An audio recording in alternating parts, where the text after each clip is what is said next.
नमस्कार साथियों, ज्ञान स्थली गुरुकुल के चैनल पर आपका बहुत बहुत स्वागत है। एनसीईआरटी की किताब से हटेगा न्यायपालिका में भ्रष्टाचार का पाठ। सुप्रीम कोर्ट की नाराजगी के बाद केंद्र सरकार का एनसीईआरटी को अध्याय हटाने का दिया निर्देश।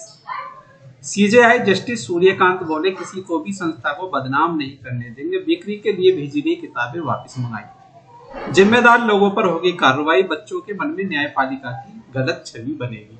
तो क्या है इसके बारे में एक नजर में देखते हैं विस्तार से। यह आपको स्क्रीन पर सामने अमर उजाला की कटिंग दिखाई दे रही है। अमर उजाला के साथ साथ यह खबर देश के प्रतिष्ठित अखबारों में भी छापी गई है। इस खबर में क्या खास है, देखते हैं एक नजर में। एनसीईआरटी की किताब से हटेगा न्यायपालिका में भ्रष्टाचार का पाठ। सुप्रीम कोर्ट की नाराजगी के बाद केंद्र सरकार ने कदम उठाया। एनसीईआरटी को विवादित अध्याय हटाने का निर्देश दिया गया। जो किताबें बिक्री के लिए भेजी गई है उन्हें भी वापस मंगाने की प्रक्रिया शुरू हो गई है। सुप्रीम कोर्ट की भूमिका, अदालत ने माना कि किसी संस्था न्यायपालिका को सामान्यकृत रूप से बदनाम करना उचित नहीं है। इसके बाद सरकार ने तुरंत कार्रवाई की है। सीजेआई की टिप्पणी, भारत के मुख्य न्यायाधीश जस्टिस सूर्यकांत ने कहा कि किसी भी संस्था को बदनाम नहीं होने दिया जाएगा। उन्होंने इस मुद्दे को गंभीरता से बताया है। अब कक्षा 8 के विद्यार्थी सामाजिक विज्ञान की किताब में न्यायपालिका में भ्रष्टाचार वाला पाठ नहीं पढ़ेंगे। इससे बच्चों के मन में न्यायपालिका की गलत छवि बन सकती है। मामले की जांच के बाद जिम्मेदार अधिकारियों पर कार्रवाई की बात की गई है। शिक्षा मंत्रालय भी सक्रिय हुआ है। इसमें एनसीईआरटी वेबसाइट से भी सामग्री को हटाया गया है। क्यों हुआ विवाद? अध्याय में न्यायपालिका में भ्रष्टाचार का उल्लेख था, इसे लेकर आपत्ति हुई। इससे न्यायपालिका की छवि प्रभावित होगी, इसलिए अध्याय हटाने का फैसला लिया गया है। पीठ की ओर से स्वतः संज्ञान कार्रवाई शुरू होने के तत्काल बाद सरकार हरकत में आई। इसे गंभीर मानते हुए संबंधित अध्याय को हटाने का निर्देश दिया गया।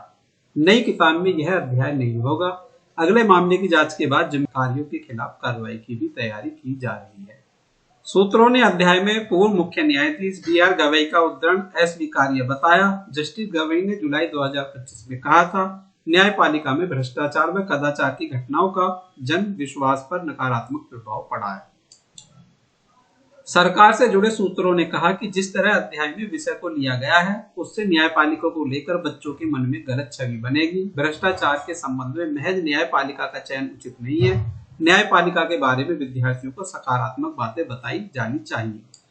दूसरी बार है जब शिक्षा मंत्रालय के कारण केंद्र सरकार को असहज होना पड़ा है। इससे पहले उच्च शिक्षण संस्था में भेदभाव संबंधी यूजीसी नियमों पर विवाद के उग्र रूप लेने से सरकार बैकफुट पर आई। अब सरकार किताबों में न्यायपालिका को निशाना बनाए जाने से उपजे विवाद की तपिश झेल रही है। भले ही एनसीईआरटी स्वायत्त संस्था है, पर जिम्मेदार अधिकारियों को सोच समझकर निर्णय लेना चाहिए था। यदि भ्रष्टाचार के मुद्दे को पाठ्य पुस्तक में शामिल करना था तो कार्यपालिका, न्यायपालिका व विधायिका लोकतंत्र के तीनों अंगों को संबंधित होना चाहिए था।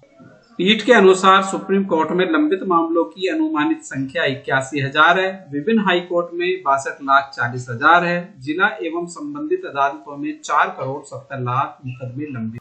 पीठ में न्यायपालिका के आंतरिक जवाबदेही तंत्रों की जानकारी दी गई। इस टॉपिक से संबंधित यही जानकारी हमारी पास थी, जो हमने आपके साथ साझा की है। जानकारी आपको अच्छी लगी तो वीडियो को लाइक कीजिए, वीडियो को शेयर कीजिए, और यदि आपने हमारा चैनल सब्सक्राइब नहीं किया है तो चैनल को सब्सक्राइब कीजिए। मिलते हैं नई अपडेट के साथ, तब तक के लिए जय हिंद, जय भारत, धन्यवाद साथियों।